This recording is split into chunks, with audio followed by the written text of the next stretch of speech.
أسعد الله مساءكم بكل خير أعزائي المتابعين، والسلام عليكم ورحمة الله وبركاته. نبقى في سلسلة الجنون الذي تميز به النظام طوال 5 عقود، وأعود لفتح ملفات منذ بدايات منذ أيام حافظ الأسد إلى هذا اليوم، كي نعرف ثقافة الجنون كانت ممنهجة. تخيلوا عندما سرقت سيارة السفير الأمريكي، لقد سرقت سيارة السفير الأمريكي، وتلك الحادثة كنا أيامها بالتلفزيون بآذار 1992 توفيت ناعسة والدة حافظ الأسد. وكالعادة مثل هذه الأحداث يستنفر التلفزيون، فكنا من الجملة استنفرنا وتمت التغطية واستنفار المحطات للبث وما شابه.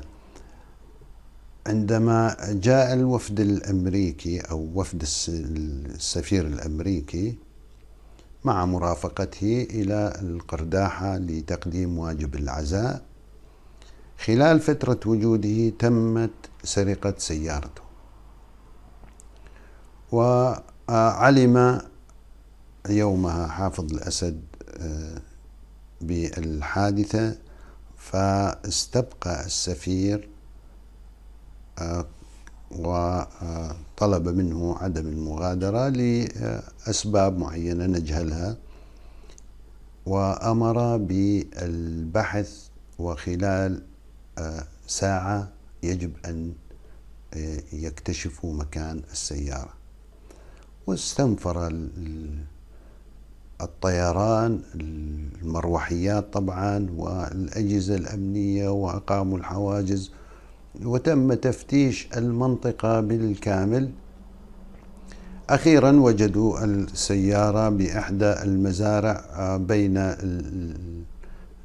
الأشجار، ومغطاة بأغصان الشجر والأوراق والكذا.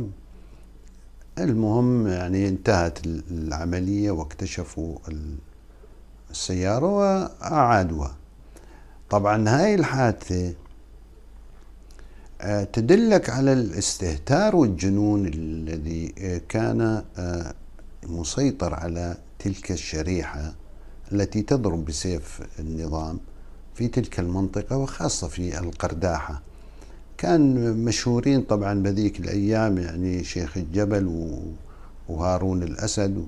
الإشكالية ماذا كانوا يريدون الشبيحة طبعا من هذا التصرف؟ يعني تخيل، يعني حتى لو لم يكن السفير الأمريكي، يعني أي إنسان عادي ورايح يقدم واجب العزاء، معقول يعني المنطقة تسرق سيارته؟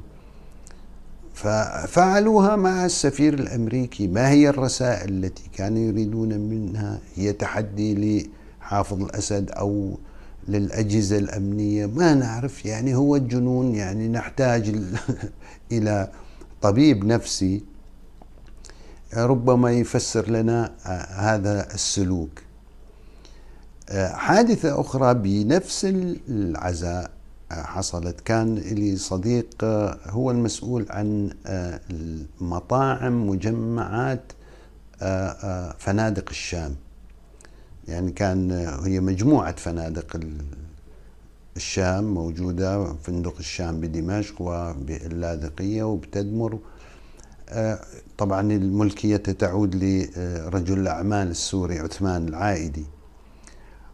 فحكى لي قصة بعد أن عدنا إلى دمشق بعد انتهاء العزاء، وعمي يقول لي تخيل إنه إحنا كنا عم يعني نغطي أو نأمن المناسف الرز واللحم إلى العزاء للقادمين من كل المحافظات ومن السفراء. فتأتي النساء من القرية ويحملون هذه المناسف، ولا يجرؤ أحد على أن يمنعهم، يعني حتى الضباط الأمن الموجودين والحرس والمرافقة لا يجرؤون على منع أي واحدة عندما تأخذ منسف وتضعه، ومنسف يعني تقريبا 10 كيلو من اللحم والرز، وتضعه على رأسها وتحمله وتغادر. فمجموعة من النساء بعد أن أخذوا المناسف حملوها، فهو تداركا طلب من أحد ضباط الأمن الموجودين الواقفين على المشهد، فطلب منه أنه بس لو يرجعوا الفوارغ يعني المناسف، لأن هاي عهدة بالنسبة للفنادق ومشان ما يحصل نقص.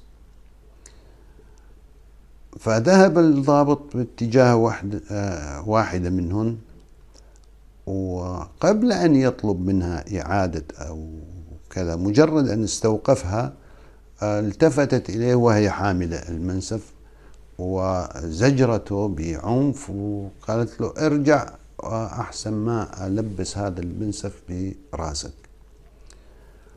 لم يجرؤ أن يتحدث معها نهائيا، وعاد وقال له ما فينا يعني نحكي معهم، وخلص بدك تتجبر الله أنه يعني يصير عندك نقص، يصير عندك نقص، وين المشكلة؟ فالشريحة هذه يعني من الرجال والنساء، لاحظوا تصرفاتهم المجنونة، لا يمكن أنا أفسرها يعني خارج إطار الجنون. يعني ممكن يكون واحد بحاجة يأخذ الأكل يعني، وتقول له إنه يعني ما في مشكلة، هلا بس نخلص الأكل نرجعه. ما عندهم استعداد يتعاطوا بهذه المسألة، وكأنك تحكي مع مجانين. وعملية سرقة السيارة للسفير الأمريكي طبعا استبقى حافظ الأسد عدة ساعات بعد ريثما يتأكد ويطمئن إلى عودة السيارة وركونها في المرآب.